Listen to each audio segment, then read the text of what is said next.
Hello everyone, this is Pastor Gene Fend, your host for Word on the Street, and I am here in the beautiful island of Kauai in Hawaii. Yes, and I had mentioned that I was going to do a episode about my testimony. Let's say I have some dramatic testimony, not being a drug addict or former member of the mafia or whatever, but my life still experienced the testimony of God, and so I thought I would just share out here with you with this nice beach. We just had lunch at Duke's here in Kauai. We've also been to the Waimea Canyon. Oh my gosh, fabulous. We also walked across the Hanapepe swinging bridge. So it's kind of cool. This is kind of one of those things where it kind of speaks to what my testimony is about a little bit, which is that sometimes God just does things.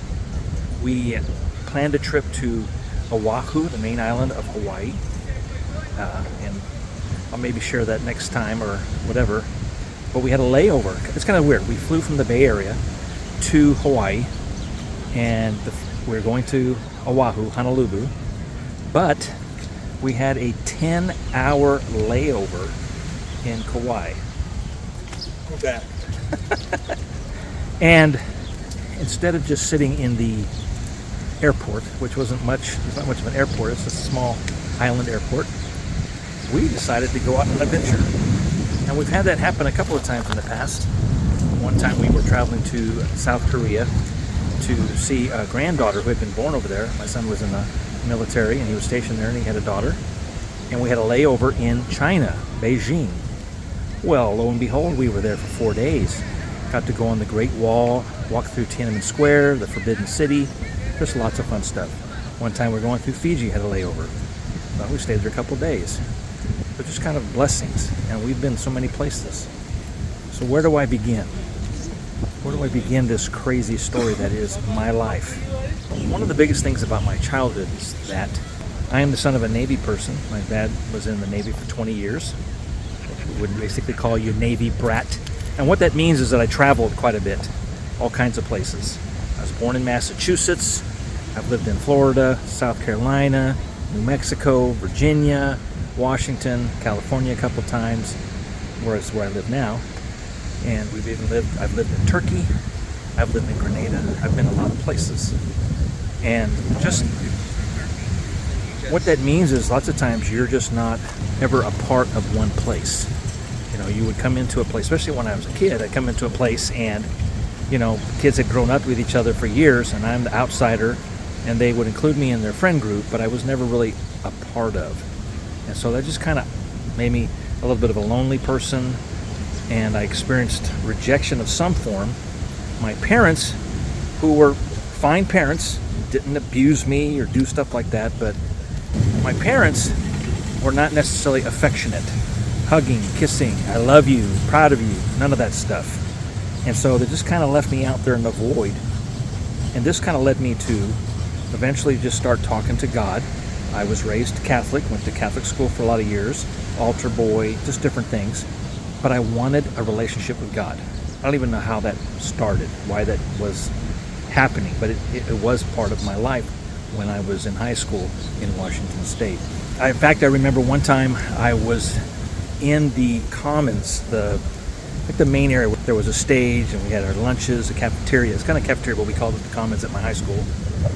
And one night they had a Nazarene church, I think it was a Nazarene church, that did some sort of Christian presentation, and there was an invitation to come and accept Jesus Christ. But for some reason, I don't know exactly why, it's like nobody grabbed me, or I was a little bit timid about raising my hand or going forward or whatever. It didn't happen. So eventually I decided to enter the military, and one of the reasons I entered the military was because I really didn't know what I wanted to do with my life, and I had nobody really seriously inputting. As I said before, I had moved to Washington when I was about 15, did 3 years of high school there, and just never had a teacher that bonded with me per se. My parents didn't really take me under their wing. My dad was in the military, but he didn't push me to the military. But I was under this mistaken impression that in order to go to college, you kind of had to know what kind of career you were going to pursue. And I had no idea. I understand now that that's a false assumption.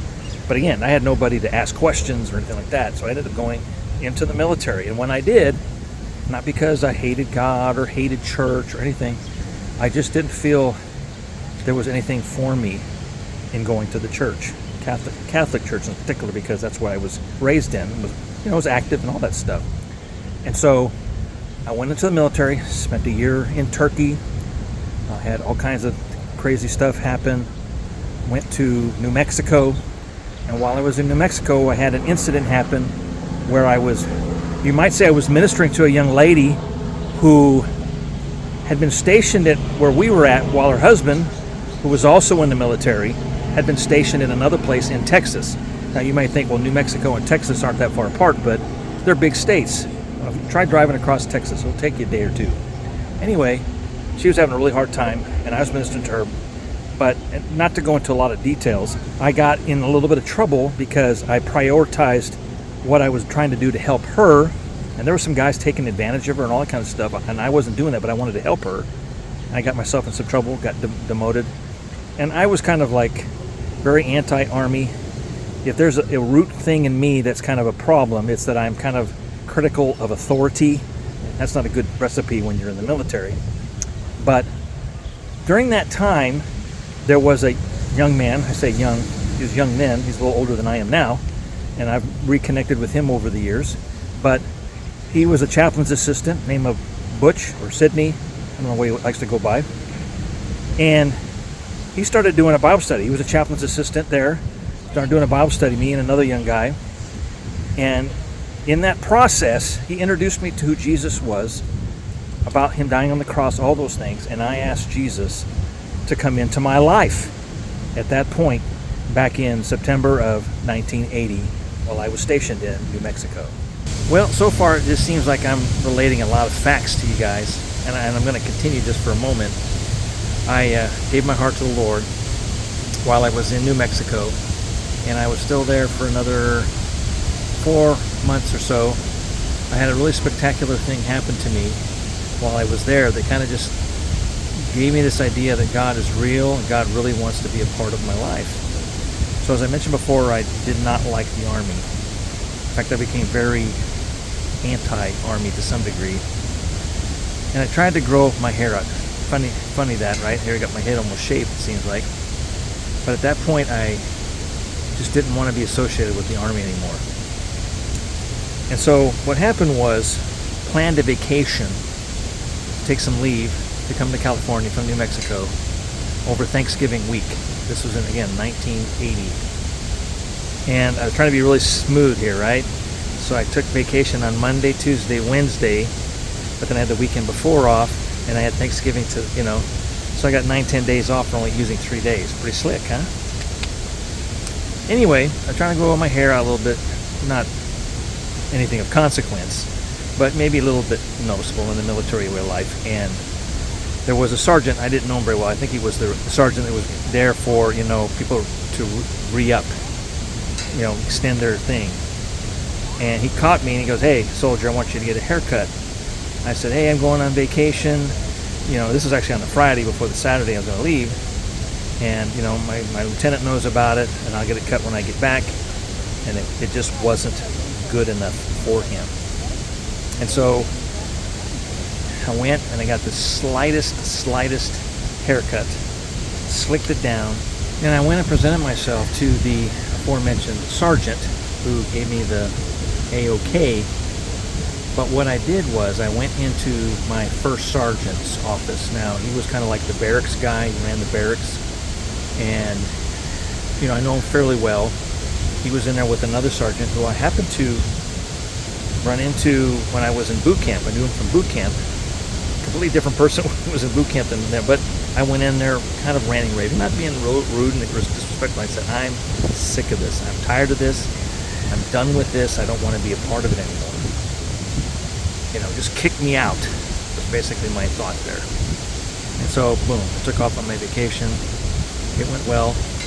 I don't remember all the details of it, but it went well. I came back on, late on a Sunday, the following Sunday after Thanksgiving, and I worked in the mail rooms when I was there. In other words, I would go to the post office, like the main post office building, and there was 4 companies, groups of people, whatever, there was 4 of them. This little rooms I had with mailboxes, right? The guys would come in, they'd get assigned a mailbox. I'd have their mail every day, and I would put it up. I'd have hours in each place for them to get packages, change of addresses, whatever. I loved the job because it just allowed me to really be in charge of myself. I didn't need anybody, supervising me all the time. Anyway, I came back. I mentioned that because I came back on that Sunday night, and somebody goes, "Hey, I heard you lost your your mailman job." I go, "Oh no, not something else." And so here's what happened. I got to tell you the whole story. Again, I had been a Christian maybe 2 months. I didn't really know that much about it. I don't know if I was reading my Bible. I wasn't going to church yet. I didn't know much about it. Didn't know where to go. Even though I had this chaplain's assistant led me to the Lord, I don't really know why he didn't invite me to go to church, but maybe he did. I just don't remember. Anyway, I went up into my room. And I just prayed. I said, "Lord, if what they're saying is true, I know how I'm going to react. I'm just going to blow up. I'm going to just lose it. I'm going to get myself thrown into Leavenworth or whatever. And God, I'm just asking you to intervene. I need you to save me from myself." And in some ways, when I look at it now, it's like, wow, that was pretty powerful because I was depending completely on him. And that's really when you get God going. So anyway, the next day, Monday, I went over to the main office. A lady had been filling in for me. And I went up to her and said, "Oh, okay, hand me the keys. I'm ready to take over." And she did, for whatever reason. And she asked me, "Did the lieutenant send you over here?" No, nothing. I just pretended like I didn't know anything. Played dumb. So I went over to my first of the 4 offices I had. Started doing it, and my heart was pounding. Just waiting for the shoe to drop. Finally, the lady came, and she came and said, "Hey, the lieutenant wants to talk to you. I'll take over for the moment." Okay. So I went over there, ready for whatever. I just knew it was going to be bad. And so I went to my lieutenant's office, and he asked me to sit down. He said, "Now listen, Gene, I want you to just be very calm and listen to everything I'm going to say before you react or whatever. While you were away, we got together, and we decided to give you an early release from the Army, an honorable release, an honorable discharge." Basically, it was called incapable of adapting to the military way of life, but it was still honorable discharge. And I was going to get out 6 months early. But I was going to work in the colonel's office for that last month, filing papers, whatever. And I walked out of there just amazed at what God had done. It was just mind-blowing that he had touched my life in that way. So a month later, I was out. And I came to California, where I had a friend. He was married, but he had an extra room and invited me to come stay with him. I didn't really know him that well from boot camp, and this had been a couple years before. But I came to California just to have someplace to be and figure out what I was going to do. And I'll tell you the rest in just a second. I hope I'm not boring you. Wait, what am I in front of a Walmart for? Just to let you know that if you come to Kauai, you can still have some of the creature comforts, right? Feels like you're not even in Hawaii when you're in there, right? This is the Walmart. So what happened? I get to this friend's house in California, and I'm still not going to church. I'm not saying I'm sinning per se. I wasn't really aware. Kind of spoke to me as we went along. But one Sunday my friend and his wife went to church, and I stayed home. And they came back and said, "Oh, there's a potluck lunch going on, and they're signing people up for softball." Ooh, I'm all over that. So I went to the potluck, and that's when my future wife saw me from across the room and claimed me in the name of Jesus. Now, there's a whole other story of romance, and I don't want to get into all that, but I look at it now from all these years. We've been married for over 44 years now, and I see that God orchestrated all of that because she is amazing. And I am very blessed.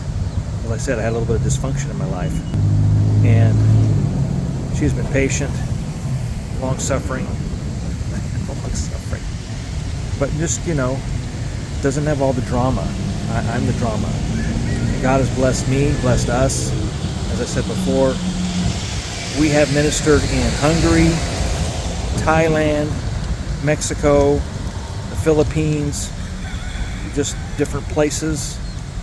And when I think about our life, and we're not mega rich or anything like that, but we've been everywhere. Here we are in Kauai, which is one of the reasons I decided I wanted to film it here. It was just like we're here, right? God's just blessing us.